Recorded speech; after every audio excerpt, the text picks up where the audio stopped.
Hey, everybody. Welcome back to Meet the Authors.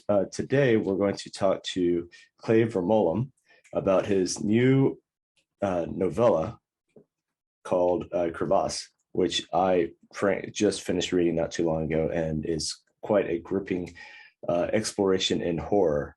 Welcome, Clay. Thank you, Have you Chuck. on I'm, here? I'm happy to be here. Thank you very much. Awesome. So let's just do for like ice breaking, just talk about it. Get to tell us about your, I guess, whatever you want to share about your life as an author that you found interesting. A lot of people that listen to this podcast are people that are in the writing community and that are trying to further and help them and further their own careers and stuff and learn more about craft and things like that. So usually we talk about things like how did you get started, what are some of the things that are pulling you into this community in general. Go ahead. Okay. Yeah. I think like a lot of writers, I've been writing, for a long time since I was a little kid or whatever. Uh, I've been writing pretty much my whole life, and it's kind of been that one artistic endeavor that's always stuck with me. I've done a lot of random things. I've been an actor. I've worked on the behind the camera on film sets. I've been in theater. Um, and I've just tried a lot of different variations on like being an artist, and the only one that I consistently come back to is writing. Partly because writing is something you can do by yourself, and I really like that about it. Especially after working in the film world for like 3 or 4 years, I got really bogged down by like trying to get something created. But before you do that, you have to like get a million people on board, and you have to get $100,000, just to make like a crappy looking movie. Yeah. You have to have $100,000. So I was like, the thing I do for my hobby, I'm just going to make that my creative endeavor now. I'm going to like dive all the way into that. And that's what I've been doing for the last 2 years. So yeah, that's That's that's kind cool. of how it evolved. Yeah, that I think that resonates with a lot of authors out there. I know personally, it's one of those underlying currents of my life has always been coming back to writing. And I look at some of my older stuff and it's not very good, but but it's there, right? For the entirety of my life. So coming back to it and actually bringing that focus to it is kind of a common theme among people that are in this community. And also Hmm. that kind of scattershot approach to life. I mean, what better way to have material to write about than to actually go out there and experience all this stuff? So cool. I think you're in good company. Um, let's specifically about Crevasse. All right, so the genre that you're writing in, I think I've this is the only work of yours that I've read so far, but I have read Hmm. summaries of some of your other stuff from your website. I think it's clayvermulm.com. And it seems like you're pretty fixed in horror. Has that always been like your go-to, or have you explored other genres? Yeah, I have. I mean, I have like a sci-fi, but it's just a horror that happens to be in space. I like fantasy a lot. I mean, I probably read fantasy more than anything else.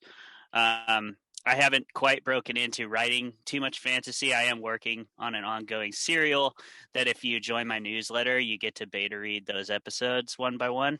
Um, but that's pretty much the only fantasy I've dove into so far. I'm doing a lot of world building and stuff to break into that, but for now, horror is kind of my focus. It is kind of the genre that comes most naturally to me. I've always been a big monster geek. Um, One of my favorite shows, like in late high school and college, was like Supernatural, which Love that now show. that it's so ridiculous, but it's a fun show. Yeah, I love folklore. I'm a history major. I love folklore and monsters and the cultural connections that we have to our terror and how we express that through the monster stories that we come up with. That's always been something that I've been extremely intrigued by. Um, so yeah, that's kind of just my geek thing. Just love monsters and folklore and writing That's about them. cool. Yeah, I noticed that you're especially in Crevasse. Maybe we'll get into that in a minute. I want to pause for a minute. Justin, our co-host, is on. Hey, Justin, thanks for joining. Um, so I don't know if you heard, but I just want to briefly say that Justin also has written a lot in the horror area, and it's quite skilled at it. So I'm sure he's got some work coming out pretty soon. Sure, Chuck. Thank you. Hey, I wouldn't say it if it wasn't true. All right, into talking about back to Crevasse. So, and I say back to Crevasse because what you said about the cultural underpinnings of terror, I think ties is really kind of emphasized by what's going on in the book. And I don't want to. Maybe you could high level kind of what the book's about, and I don't want to give away any spoilers because it definitely takes a lot of twists and turns. So, do you want to step into that, Clay? Yeah, sure. Let's see, the kind of like focus of Crevasse, it is sort of linked in a terror that is prominent in a community, and that community is the outdoors community, the climbing community. And it's that terror of that kind of lurks beneath the overwhelming, indomitable power of nature, really. Nature's it's uncaring. That doesn't make it evil. It doesn't make it good. Nature's neutral. It doesn't care if you survive or if you achieve your goal, and that's kind of what Crevasse is centered around in terms of where the terror comes from. Um, I was inspired to write this story by the death of David Lama. I don't know if you guys know who that is, but he's a very experienced, very skilled young mountaineer who tragically died in a random avalanche.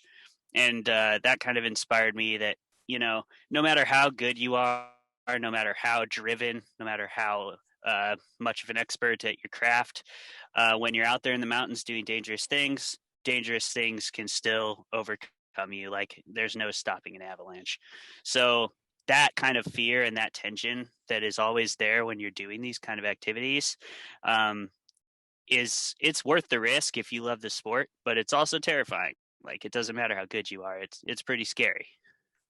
Sure. Yeah, I don't do a lot of mountain climbing, which is a shame because I've lived in basically outside of Seattle for so long, and now I live in Portland. So it's like I have access to all this stuff, and yet have not been to a mountain once. I think I drove halfway up one, but I do it, but I didn't have to get into your book because the way that, or into your novella, because the way that you kind of broke everything down, I felt like you spoon fed a little bit of the, hey, here's some mountain climbing expertise, and in a way that I could consume it and understand what was going on without having to be a mountain climbing expert, which I think is really great.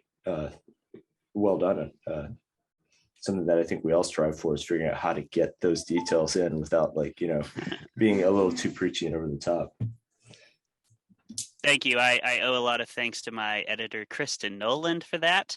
Had you read my first couple drafts, you would not be saying that. Fair. Yeah. And let's see, you have your own, I want to just plug your Sinister Soup for a minute as well. So you have how long have you been doing? Sinister Soup is kind of a mixture of fiction and author interviews and just a smorgasbord, if you will, of entertainment. How long have you been working on that? And can you tell us a little bit about it? Yeah, we're just in season 2 of Sinister Soup. Podcast hosting, I am far less experienced in than writing, but I'm having a great time doing it, getting better every day. I feel like we just had the pleasure of having Chuck on there himself, actually. But yeah, our idea with Sinister Soup is just to have a lot of fun in the genre fiction category, really. Basically, our only stipulation is like that's what we talk about as genre fiction. And from there, we review books and movies. We play a debate game called Forced Entrollment, where we roll dice. The higher dice defends the movie or book, no matter if they like it. Lower dice attacks it, no matter if they like it. And then afterwards, we spend about 20, 30 minutes talking about what it is, or what we actually think, and then reviewing it. And then once per month, we have a featured author of the month. And again, just as long as they're a sci-fi, horror, or fantasy author, that's really our only category, and that we like what they do, of course.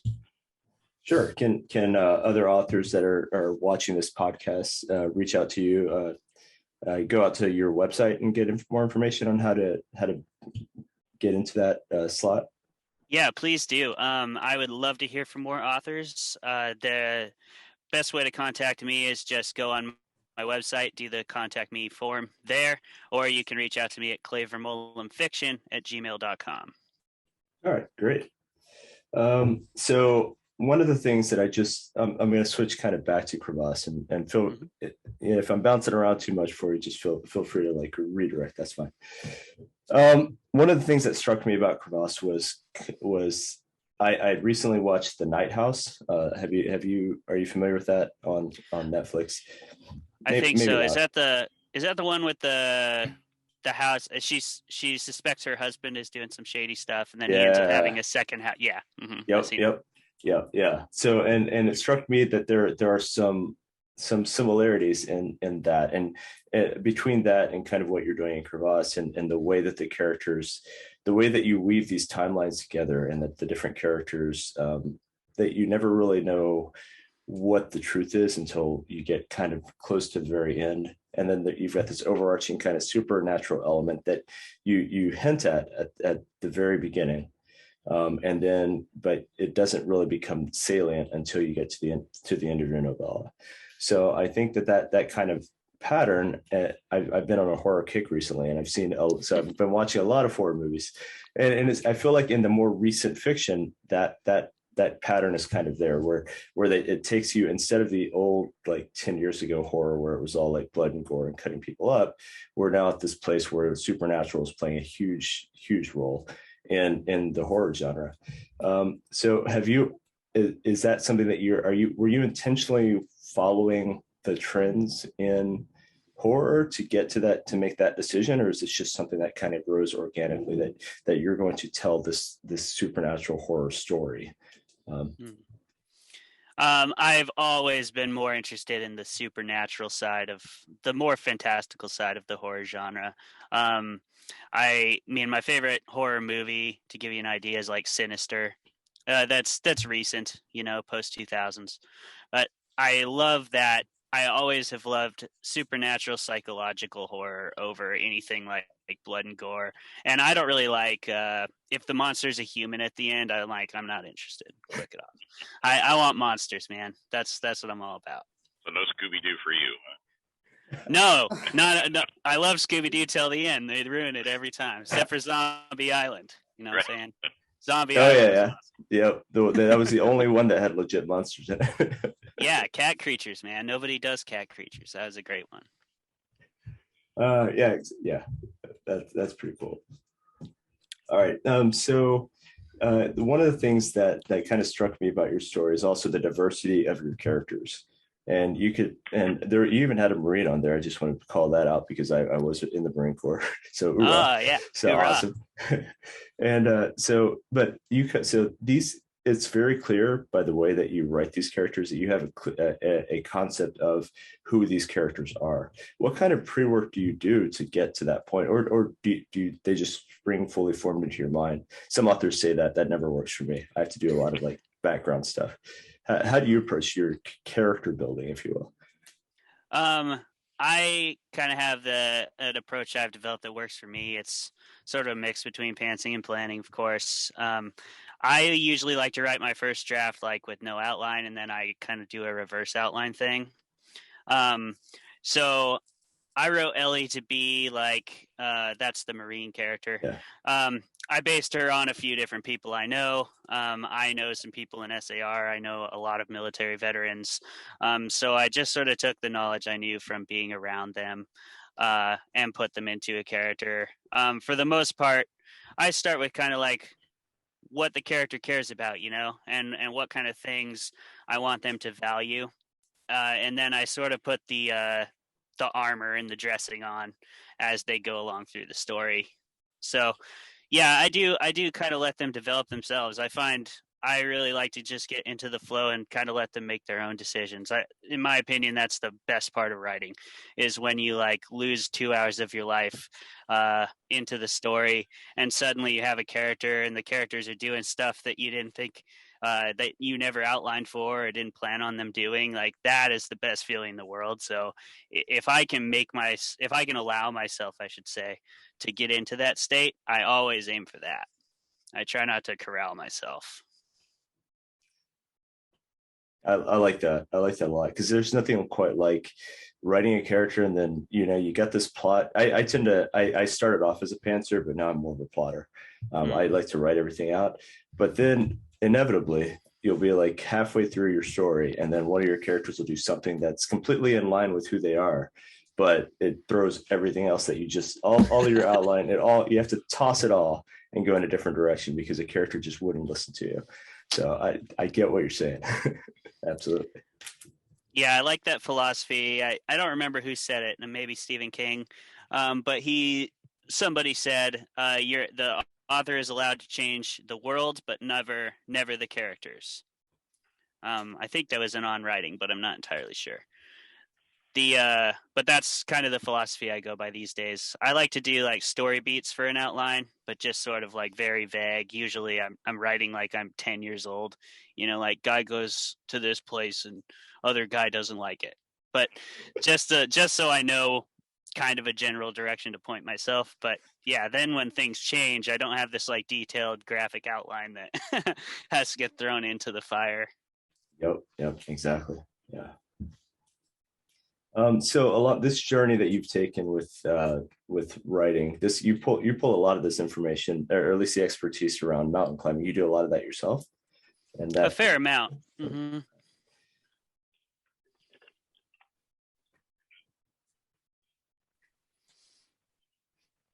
Where at? Like in the Pacific Northwest? Are you in Seattle around there? Yeah. Yeah. I usually climb. I mean, I go to the pretty regular rock climbing areas the most because they're the easiest to get to. Exit 38, Vantage.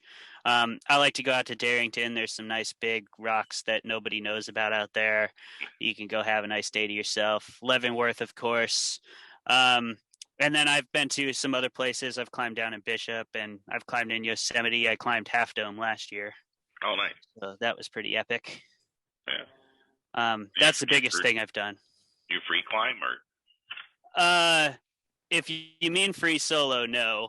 I do free climb, which means leading on gear with your rope and stuff. Okay. I don't do any of that too crazy stuff. I always use ropes and gear. So you're but not I like do traditional. You're like that guy hanging on with the tip of your fingers off the side of an outcrop. Yeah.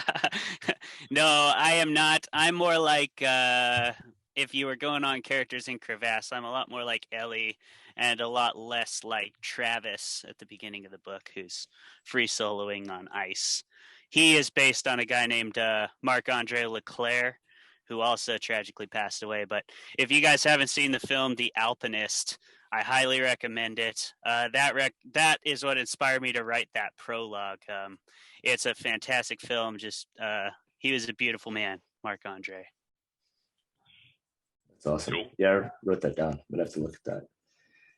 Yeah, I keep seeing it good advertised in my VR, right? To watch The Alpinist, right? In my VR headset. So maybe I'll check it out. I recommend it. I think it's something that anyone who is trying to pursue their passion should watch, because that's really what the film's about. I mean, he only lived to be like 26 because he pursued his passion with such a fervor that like all other mountaineers are like, that guy's nuts. And there's a lot of, you could debate whether that is actually virtuous to go and risk your life like that. But in my opinion, there's nothing more virtuous than pursuing your passion to the utmost degree. And I think that's what he was doing. And I think we do that as writers. Like, it's not easy to be a writer. Like, it is hard. It's a lot of hard work. It's financially unstable. Nobody takes you seriously unless you publish a novel and sell 1 million copies. So it's like, it's not that different in my opinion. And I think there's a lot of overlap in Crevasse on those same terms. Anything you're passionate about, it's all the same story. We're taking risks. We're jumping off the proverbial cliff, and we're trying to make the most of life while we're here. Yeah, that's a good connection. And there's also a lot of that happens underneath the hood, like, because if you're an author and you're writing, then all the readers ever see, hopefully, is that finished product that you produced. And what they don't see is like Travis in your story or Ellie, that the years of trading, like Travis didn't just magically end up on the side of a mountain climbing, free climbing by himself, solo. He had all that background, and you hinted at that he all the experience that he had that he was bringing to bear on the situation. And Ellie's preparedness was also kind of the same thing. She had this huge background of information that she had gathered and work that she'd done to get to that point. So I would agree. I think it's kind of the same. There's a lot of stuff that's just happening, and like the tip of the iceberg is all you ever see. And yeah. What else do you have on the burner coming up? Are you working on, what's your newest work in progress? Yeah, I have a few things on the burner. I am working on Real Heroes, which is the fantasy serial that you could catch in my newsletter. And what I release is like it's edited. It's gone through like 3 or 4 rounds usually, but it's not quite a final product. It's something for people to read. Like I say, beta. I like to get my readers' feedback on that. Because eventually I'm going to develop it into a radio play is the plan. I want it to be, I'm a really big audiobook fan. I want to branch more into that. I'm getting Crevasse produced. And I really want to write this big fantasy story. I originally envisioned it as a cartoon, but again, a million people have to be on board. So I'm going to do it as like an audiobook series. That's what I'm working on mainly right now in terms of new content. So yeah, if you want to check any of that out, join the newsletter and you start getting one every month. And then that's about, do you want me to go into what that's about really briefly? Or Sure. Yeah, go ahead.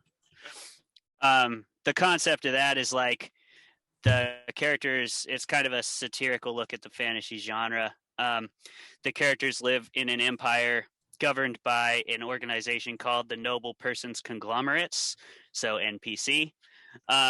Everybody works for the NPC. It's like so bureaucratic that you have like a leveling system in your profession.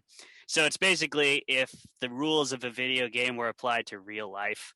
And these characters are adventurers, so they're trying to like the paladin that's the head of the adventuring party is trying to level up to level 50 so that he can get his permit to cross the eastern mountains and go on some more cool quests. But to get to level 50, you have to do the blood of the 12 races, which is like a really difficult quest to complete. So that's pretty much the concept. That is awesome. Yeah. I'm really feeling the bureaucratic, because if you think about all the stuff that you have to do in a video game to like make it somewhere, I'm really feeling how you could turn that into a stifling bureaucracy very, very, very effectively. Yeah, that's cool. That's the idea. And NPC is awesome too, not player character. Thanks. And then the other big thing, I guess, is I'm working on. It's called Voices from the Cold, but that is the sequel to Crevasse, which is going to be a full-length novel. I'm about 215 pages in and shooting for about 350. So I'm hoping to have that done by July, because that's when the Cascade Writers Conference is, where I'm talking about it. Okay, cool. So the novella. So are you? I noticed the novella was available in Kindle Unlimited, right? Are you? So, which means that's the only platform you can go to Amazon and you can check out Crevasse, and hopefully Voices from the Cold coming pretty soon. That's awesome. That's the plan. Good. So about this time, so we're about 30 minutes in, and usually it's about this time that we kind of open the floor to any topics, anything. Just, we're all writers here, so what we say is naturally going to be interesting, in my opinion. So feel free. You got any questions, thoughts, or just random topics? Anybody? Well, I had a question for Clayton. I was interested in learning like people's writing schedules. Like, do you set aside a time of day to write? Do you just write when you feel like it? How do you handle your schedule? Yeah, that's been a work in progress to find something that works for me, for sure. I've tried a lot of different things. I've taken a lot of different advice.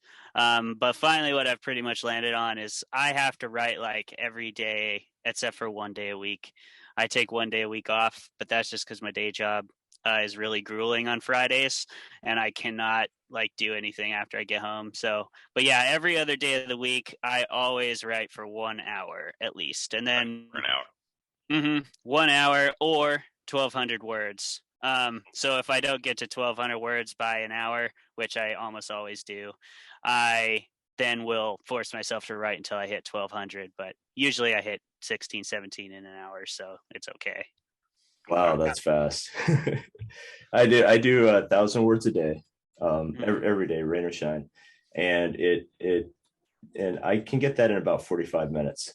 In an hour, the only way that I can get to 1,700 to 1,600 or 1,700 an hour, I think, is if I hit that zone where you're just like where you're cruising. Mm-hmm. You got to be in the zone, though, for sure. Which is why I have the 1,200 rule. If I don't manage to find the zone, then I'm like, too bad, bud. You got to hit your minimum at least. Right. What about you guys? What do you like to do? I'd like to be more disciplined like you guys. Right now, it's just kind of hit and miss as to, getting any kind of writing. I've been, writer's block has been kind of a hard thing, but I'm actually going through and just the world is my sci-fi world is so big now, having to go through and just make sure everything is in order for book 7, because book 6 came out in December. And so I'm not writing more anything right now. I'm just going through and making sure all of the details are in order and I'm staying on track. And it's kind of crazy, but I would like to actually be writing because I've got multiple projects that need to be worked on. So I'm hoping that just hearing you guys, it's kind of putting a little bit of fire under me. It's like, hey, you need to like step it up. So yeah, because I do like that idea. Yeah. Step it up. Yeah, step it up. I need to. Yeah. So the idea of saying, hey, a minimum of either like an hour of writing or a certain number of words, that's good, and I should be doing that more. It really does help. So yeah, I think I'm going to start that again. But, yeah. So I hit a wall about 2 months ago, I think, where I just couldn't write but before that I had ramped up everything that I'm working on. I have multiple podcasts that I work on, two different blogs that I contribute to, and then I have a full-time job, and so all of that stuff, it just at one point a couple of months ago, it's just too much, and I hit that wall, and then I went down for, there was about at least 2 weeks where I every time I sat down, there weren't any words. And that's hard, because that's why, like, when you get to that point, it's kind of like, well, okay, am I ever going to be able to write again? But inevitably you do. I know. I don't know if you guys feel this way, but a lot of people will ask me like, why did you decide to become a writer? I mean, you asked me a version of that question at the start of the show, but I don't know. At least for me, I didn't really choose for this to be my favorite thing. I've told a lot of people, like, sometimes I wish my favorite thing was like math, so that I could be like an engineer and make a lot of money. But my favorite thing is making up stories. So I'm an engineer, and we don't make that much money. Oh, okay. Well, thanks a lot, Justin. Now I'm gonna have to come up with a new line. Yeah, at least definitely not if you count the cost of living in Seattle. Man, what's up with the housing prices? That's ridiculous. Yeah, everything's ridiculous anymore. It's crazy. Yeah, we were house hunting recently, and our budget was not very high, so we were getting like all the houses in our price range are like, fixer uppers, which means like shacks in the woods. It was like, oh man, it was brutal out here. Yeah, when we were moving to, I moved to Portland last summer, and in the process of moving, we saw a fixer-upper, and we were like, hey, yeah, we could do that. Sure, whatever. Came down to look at it one weekend. The floor was falling out. There was the only redeemable quality was there was a baby grand piano. It was a huge house, baby grand piano in the foyer when you walk in, and then magnificent tiling on the what is it called? Mantle, fireplace mantle. Aside from that, it was completely falling apart. The roof was, I was like, okay, that's great. But I mean, I also have 2 kids. So where's this time going to come from to fix this house up? And even then it was like over 600,000. I mean, it's ridiculous. Yeah. It's crazy. Yep. Yeah. Another reason I'm looking at Texas. Yeah, you can still get pretty decent prices. Yeah. So for the cost of where I am now, moving into Texas, it's get an upgrade. So. Oh, for sure. Yeah. My friend bought a mansion with like a basketball court right out at. We were in the Marine Corps and we got out, and he's an engineer, so he makes a little bit of money. He moved to Texas. I moved to Seattle. He bought for the same price as the townhouse that I bought. He bought a 5,000 square foot house with a swimming pool, a tennis court, and a basketball court on the same property. It's like, wow. Yeah. Mm-hmm. I mean, I don't know why that I would ever buy something like that, because that's just too much house. Well, we're moving. We're looking at moving to Costa Rica, so. Nice. We're gonna live in a shack in the woods, which is but that'll be okay. Right? Is that what you're going for? Yeah. Shack. All right. We're on the beach in the woods. Yeah. Oh, okay. I could see that. Waking up every day to the waves crashing. I could do that. Oh yeah. Now I'm questioning some life choices. All right, thanks, Justin. That's awesome. Just got my remote job, so I can work from anywhere in the world. So now, nice. now we're in the world. Oh, yeah. Wow. Yeah. Congrats. So thank you. So now that COVID is over, is anybody actually taking advantage, or so I've heard, is anybody taking advantage of the opportunity to get out and actually socialize outdoors nowadays? Yeah. Oh yeah, for sure. Mm-hmm. I haven't done as much. A lot. Yeah. I've never been, this is like pre-COVID too. It's like, I wasn't really all that social. Right. I'm a writer. I don't get out. So it was like, I don't see much of a difference, but I do get out. But,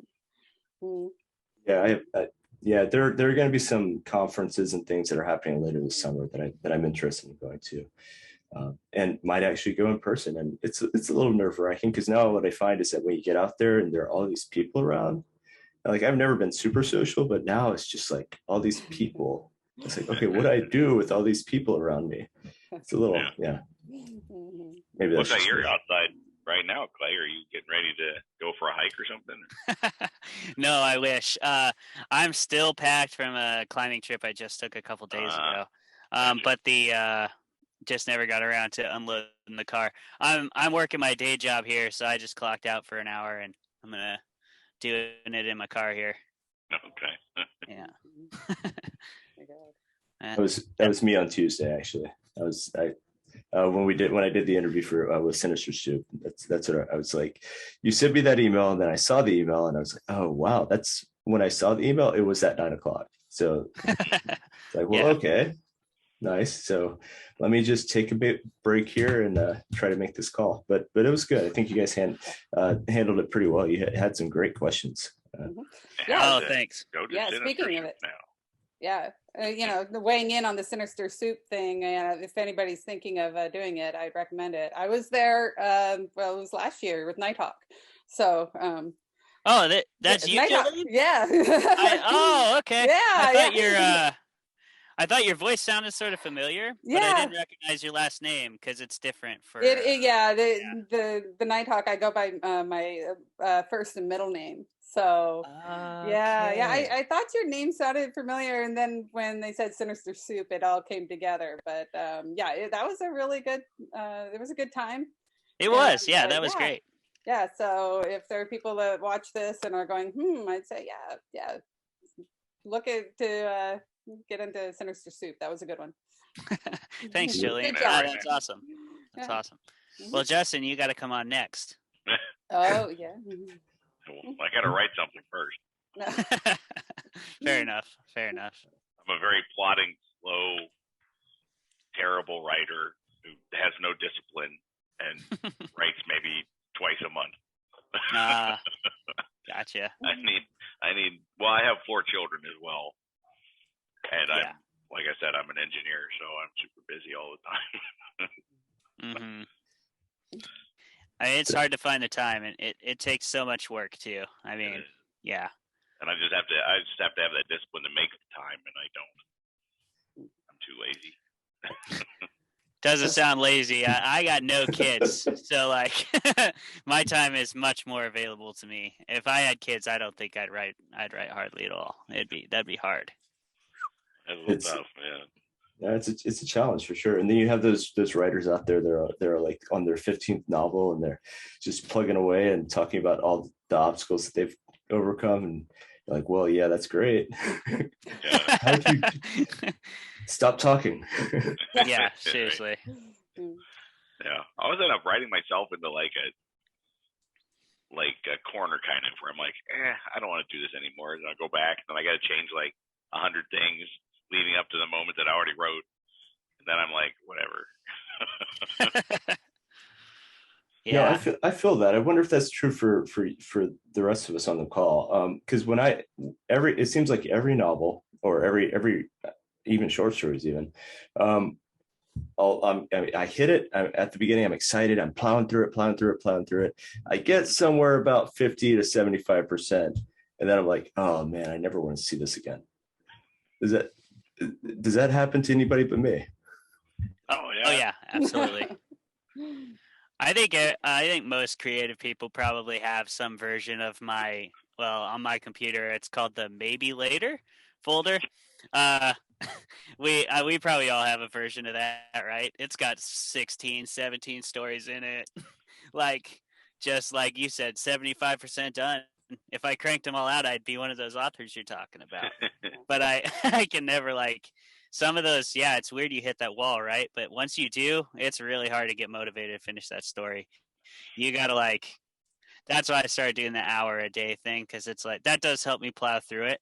But before I was doing that and writing when I'm inspired, yeah, that's how I ended up with a bunch of those. Okay. Yep. And because we're also kind of like puppies. Like it's you see a squirrel and you're like, squirrel, different. Mm-hmm. I want to write that story. Like right now, I kind of want to write a story about climbing a mountain. I have no experience climbing a mountain. I have no right to do that. But just because I finished your book, I'm like, hey, that's kind of cool. Maybe I could do that. Heck yeah. Well, if you ever want to go, Chuck, you live in Portland. We could meet at Smith Rock. I could take you up, make it super safe. Smith Rock's a really accessible crag, actually. So, seriously, if you do want to go, I would love to take you up. It'd be a nice, safe, fun day. Cool. I may take you up on that. I have to work up my own personal courage first, but I know where to reach you. Absolutely. So, what are some of the let's go around a little bit. What are some of the more recent books or movies, or what's your latest from a reader perspective? What's your latest favorite? I guess Clay, since we're talking, why don't you go? Oh yeah. I was a little late to the Fonda Lee train, but I recently finished the Greenbone saga, and holy shit. Sorry, can I cuss on here? Probably not. Nobody does. Yeah, I'm a Marine. Okay. Just in the military. Holy shit, the Greenbone saga is amazing. It's a mafia movie meets a kung fu movie meets fantasy, and I mean, it won all kinds of awards. It was super popular. There's a lot of reasons for that. It is fantastically written. It's extremely deep character development, awesome world building, and it's not one of those fantasies where you get the whole world dumped on you. It's you more are eased into it through the lives of the characters. And she does a really cool thing in the first book where you sort of feel the shock value of the story in a very personal way. At least I did. So I really recommend the Greenbone saga for fantasy. And then my favorite horror book that I've been obsessed with for the last 2 years is The House of Leaves by Daniel Lusky. I don't know if you guys have read that. Mark Z. Daniel Lusky. That book is the biggest mind trip book that I've ever read in my whole life. It is amazing. So, yeah, those would be my two favorites. Do you have the physical copy of the House of Leaves? I do. You have to get the physical copy. Yeah, you do. Yeah. Probably. It's one of those books where I can't even imagine trying to read that book as an ebook. That would be a nightmare. Yeah. It's full of like it's written like it's a research paper, but by somebody who's completely insane. So you have to like check appendices and go back in the book. You have to turn the book sideways, turn it upside down, read it with a magnifying glass. Like literally, it's all over the place, but it really gets you in the headspace. It's awesome. Nice. What an experience. All right. Got both of those down. What about you, Jolene? What have you been reading, consuming lately? I want to read. I really do want to read. I haven't been reading. So I can't recommend anything because I honestly don't have anything. Every now and then I try to watch something. Again, it's been hit and miss, and I can't say like there was anything that just really wowed me lately. Finally got around. Well, I recently finished watching the Book of Boba Fett. Started off pretty good, but I was kind of disappointed that there were several episodes that really didn't have anything to do with Boba Fett anyway. It was just like, and you're just shoehorning the Mandalorian into all of this, and it's like but I tried to kind of keep up with a lot of the, especially the things that are kind of trending, sci-fi and stuff, see what's going on. Been kind of going back to Lord of the Rings again, because, both book-wise and film-wise. The Peter Jackson film-wise, not any of the new, the animated stuff they've been talking. I actually grew up on the animated stuff, so Lord of the Rings is like has been a big influence on me throughout my life. So it's just looking back on that, and I mean, from a film perspective, because I do a lot of filmmaking and stuff, I just the level of detail that they went into. As I've been kind of delving into some of the little Easter eggs and the different things that they put into the films that are just, I'm like, I've seen these films so many times and I never knew that. And it's just, it's really rich. So looking, because again, I'm doing tons of world building and stuff. And I mean, the Nighthawk series has been around for a long time. I've been world building forever on that, but it's never complete. So I'm finding new ways to go deeper and stuff. So that's kind of what I've been doing. So can't really say there's been a whole lot of new stuff that I've been watching. Though ironically, last night I just ended up watching Cliffhangers, which, talking about all these like mountain climbing stuff, which is like, that was ironic. But other than that. Cool. Yeah, Lord of the Rings is I mean, it's a classic for a reason. I always watch that, occasionally go back to it. Sometimes I write to the Lord of the Rings soundtrack just to get those juices flowing too. What about you, Justin? What have you gotten into recently? Let's see. So I'm going through The Expanse again, the show and the books, and I have the last episode of the show to watch again, and then I'm on so the show ends like before the books do, right? It takes like the first 6 books and does that part of the show, and then there's 3 more books after that. So I'm on the last 3 books. I'm just listening to those like when I fall asleep as an audiobook because I've read them before. And then I just started Shards of Earth by Adrian Tchaikovsky. If you're familiar with him, he's wrote a couple books. There's called Children of Time and Children of Ruin, and they're about terraforming like planets way in the future. And one of the things that kind of gets you, like in Children of Time, they had one of the cool things is they were going to terraform this planet, and they were going to send all these apes down to this planet, and then they were going to wait until the apes like evolved enough intelligence to communicate with their ship, like that's in space, right? And they sprayed them with like this intelligence like formula or whatever to make them smarter. But all the apes died, but there were spiders on this planet. So now the spiders are super smart. So it's a pretty interesting book. That sounds fun. Yeah. They're a little challenging. Yeah. The books are a little challenging for sure. They're super long. I haven't read them, not yet, but I've seen Children of Time. But there's also a movie called Children of Time, and I'm not sure if they're related. No, they're not related. Okay. But the new one I just started, Shards of Earth, is a new series called The Final Architecture, and it's a new Ada Tchaikovsky series. And it's about, they created these super soldiers. There was this alien battle, so they created these super soldiers to fight these aliens, and then the aliens just like disappeared. And now super soldiers are like, well, now what? You know, so they're like. I see a trend here. Yeah. Yeah, a little bit, yeah. But yeah, he's a good writer. I like him. And I'm watching Moon Knight on Disney Plus. I thought that was pretty cool. What is it called? That's about it. Moon Knight. Moon Knight. Yeah. The new Marvel ones, right? Yeah. The Marvel, yeah. Okay. Kind of looks like you, Chuck.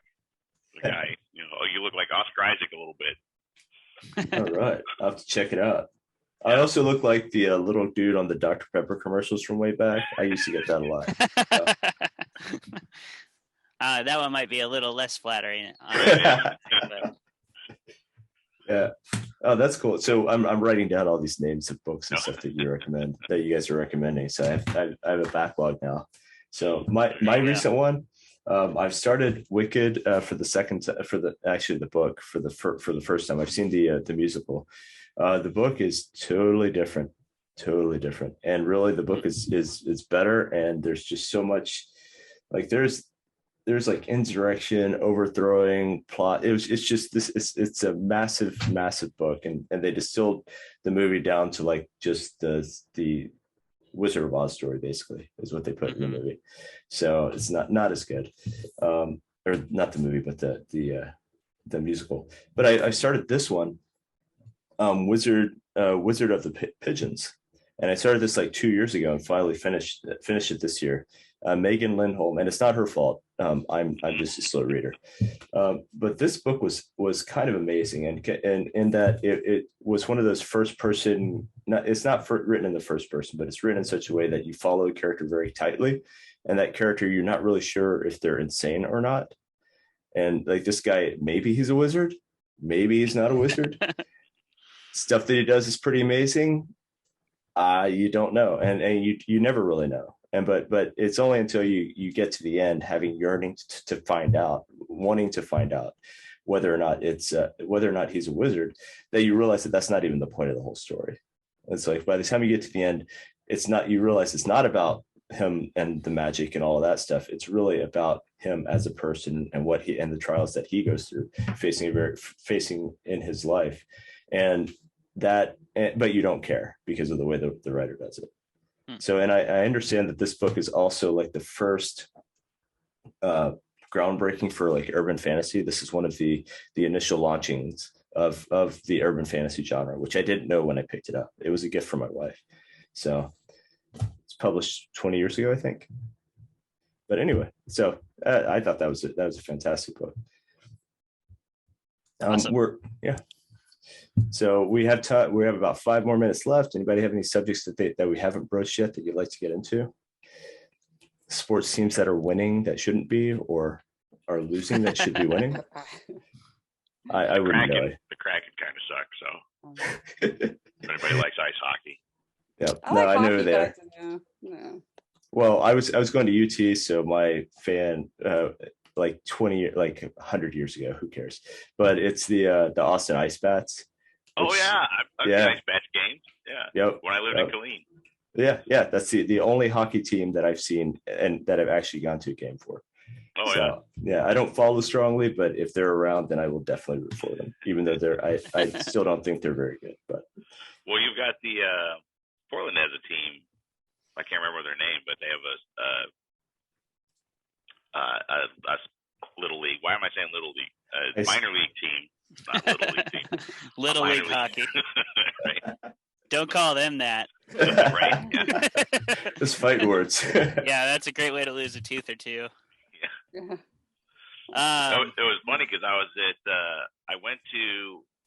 Me and my wife went out to eat before we went to a Seattle Thunderbirds game. They're our minor league team, right? And so we went out to eat, and then we saw these guys come in, and they're all dressed up in their suits and everything, and it's the hockey team, right? They're like 16, 17-year-old kids, and they're all freaking enormous. Mm-hmm. I'm like, holy shit. Yeah, we have the Everett Silver Tips. Yeah, the Silver Tips up there. Yeah. Yeah, no, they have a huge fan base. Actually, I mean, when there's a Silver Tips game, like it's like being in Seattle during a Seahawks game. Like all Everett is swarming with jerseys. All the nearby restaurants are like packed out the door. It's pretty sweet. I haven't gone to a game yet because they're always like sold out, and I'm not like a big enough hockey fan to like get way ahead of it. But to try it, yeah. But I'm an LA Rams fan, so good year for us last year.